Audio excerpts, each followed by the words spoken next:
last 4 or 5 years.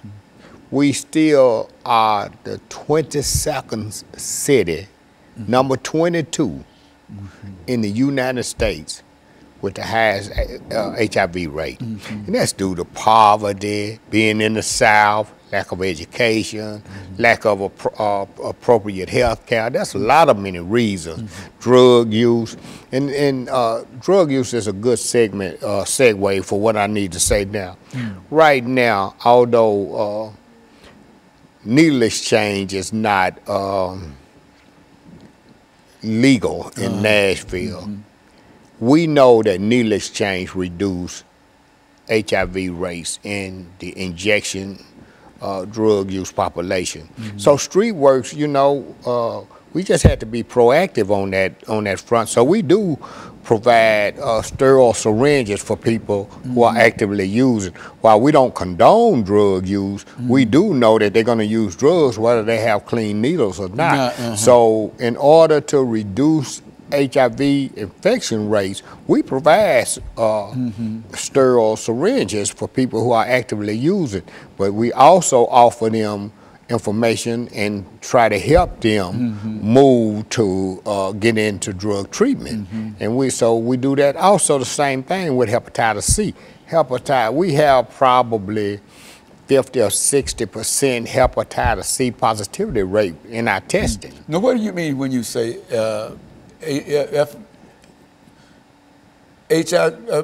and this? You've got another disease that you hepatitis C. Hepatitis C. Now, what is that all about? Hepatitis C is a disease that affects the liver. So people would like me, I had hepatitis C. The good thing about me, and I've just been blessed by the Lord, I was able to stick around, or the Lord kept me living long enough to see a medication that come through that people could tolerate. When I first came on the show, I had hepatitis C, but the only drug they had was interferon, and it was horrible. People would rather die than to take that drug, and a lot of them did. But now they have a new drug on the market that clears hepatitis C in 12 weeks. You take the pill for 12 weeks. Granted, I'm still blessed because I'm a veteran, but the pill cost that 12-week supply of that drug cost $96,000. But because I'm a veteran, I was able to get it. And a lot of people is able to get it too. One way or the other. But there's still several people that drug is out of range for them. But thank God that now I'm cured of hepatitis C. A lot of my friends died with hepatitis C because they had cirrhosis of the liver. But also, the other thing is, and if we can get, and people talk to me about all the time, aren't you promoting drug use? And I say, look, no, we're not promoting drug use because we give away clean syringes. They're going to use drugs anyway. One way or the other. Whether they have to use a sterile syringe or whether they share a syringe with somebody else, they're going to shoot the dope. And my job is to keep them healthy long enough that I can get them the help that they need through drug treatment. And so that's why we do needle exchange. The other thing, and I was going to say, yeah, Nashville is the 22nd, number 22 in the country for HIV infection. We have approximately, I said, 21,000 people. The other thing was the reason we can see the end of AIDS is because they have a new intervention called PrEP, P-R-E-P, and that's pre-exposure prophylaxis.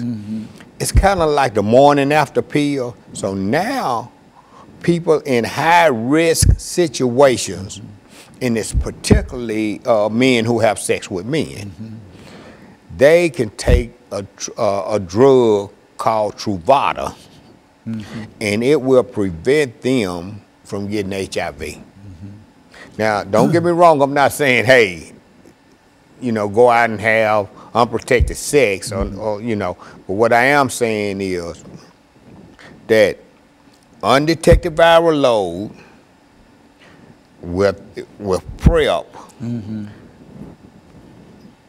That's why we can see it now, because people with undetectable viral load, which I am a person living with HIV and have been since the 80s, my viral load is undetectable, so the chances of me transmitting HIV to a sexual partner is slim and none.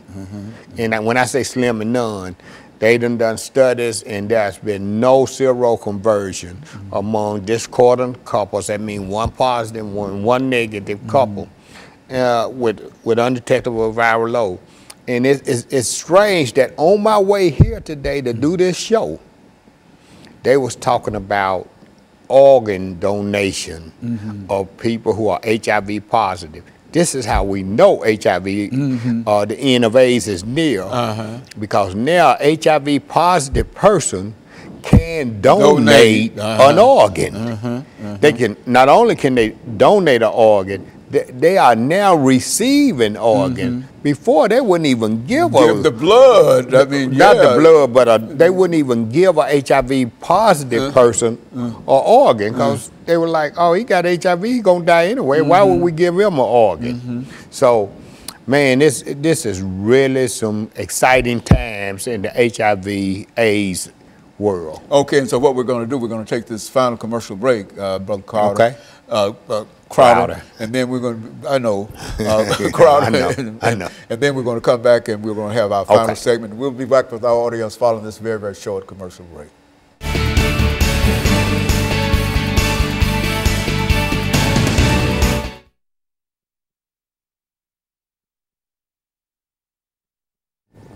All of the conversations that we had with it, you used to be moaning and groaning in reference to it, and telling people this and whatever, and et cetera. And then you come in and announce today that we're moving toward within the next few years. And, you know, I thought it was an eternal kind of thing. It was. It was then. It was. At that time, sure was. The only hope was to try to live as long as we could. That's right. But now, Well, Okay.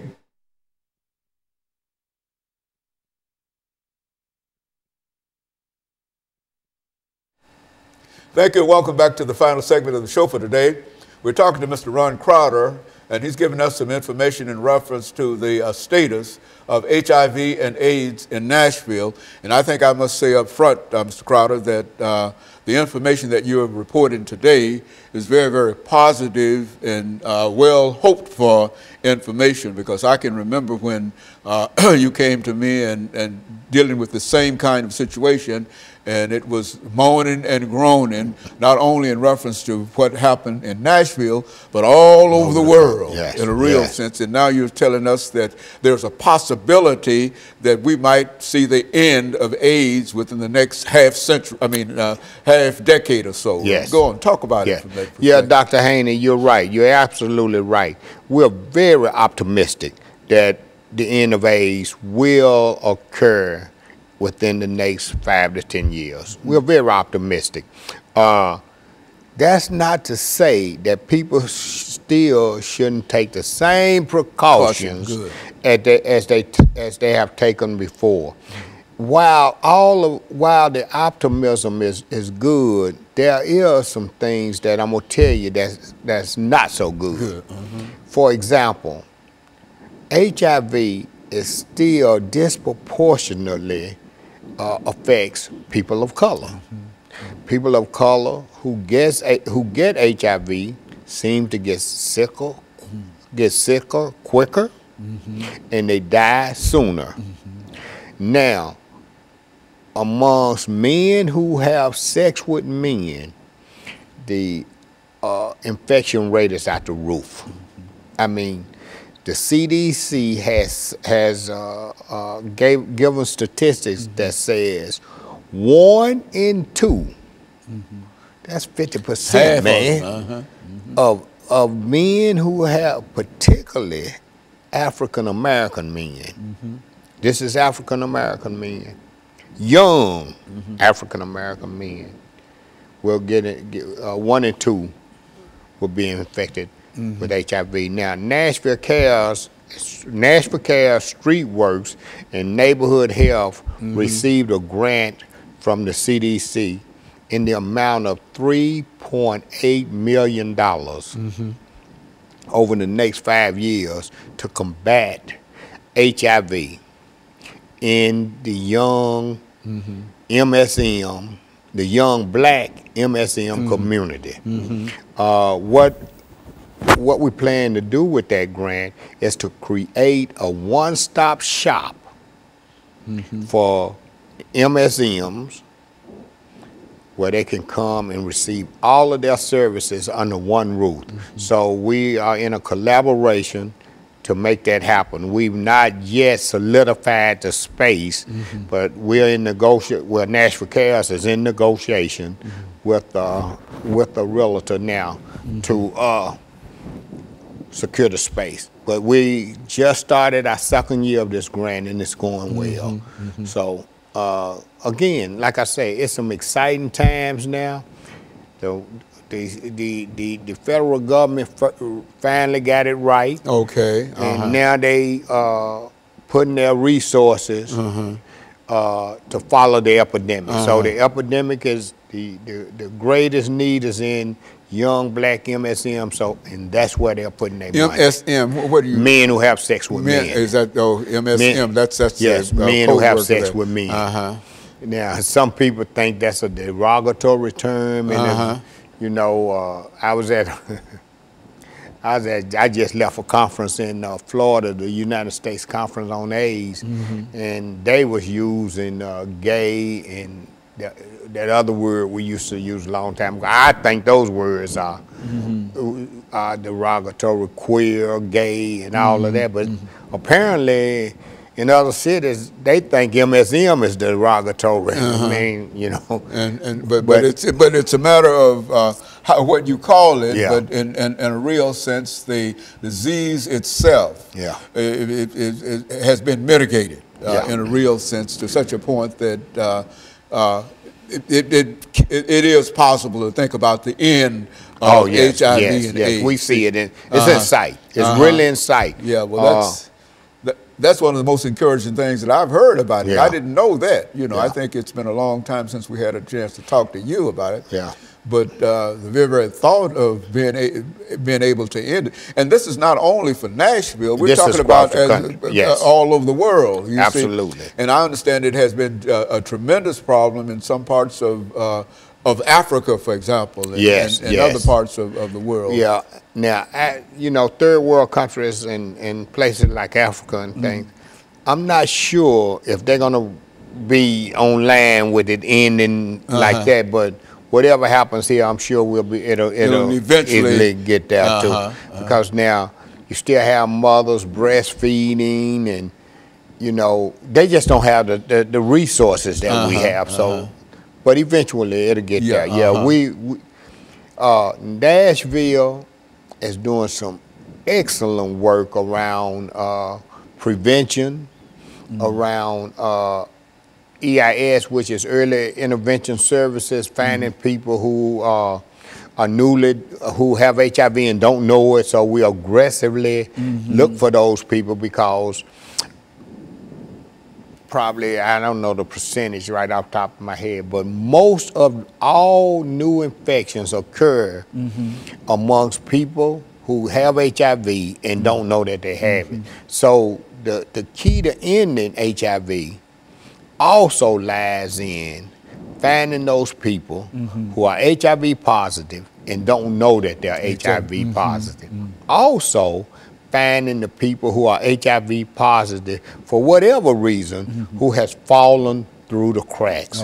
So what we need to do is find all of those people, get them into treatment, get them treated where their viral load will be undetected and they won't be at risk of transmitting the virus to other people. And so that's what we're trying to do. And then you can say that you've defeated HIV and absolutely, AIDS. Absolutely. And I tell you, this is a real optimistic report for me to hear, because everything that we've said up until this point has always been doom and gloom in reference to it. And are you sure that a lot of folks understand that? Because I think that there are a large... Well, it's still people, because just like you didn't know, imagine how many other people don't know. Imagine how, man, we still got people stuck. If you don't have in contact and know about the disease and discuss it, and et cetera, there's no way that you might know it, and you might have some information from long back, and that information no longer applies. Is that... That is correct. That's a good statement.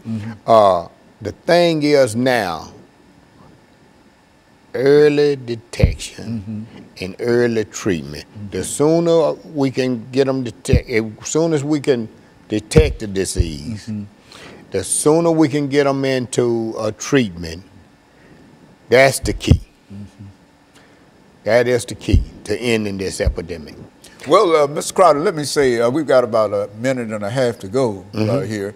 And I can say one thing, that the way you've been working with it and the efforts on the part of your organization, StreetWorks, I think we can say that in Nashville, I'm not sure about what it means in other places, but in Nashville, I think that you played a very significant role in helping to move people toward where we stand now. You and Nashville Cares and a couple of other organizations, Miss Morley's organization, and the Women with AIDS, and et cetera. The First Response Center. Reverend Ed Sanders. Ed Sanders, certainly. And I think that all of you played such an excellent role in terms of not only making us aware of it, but being out there, and I know you've had fairs, and you've been at this kind of conference, and anywhere if there's a group of people in the parks or whatever, there you and your group is. And so I think that we can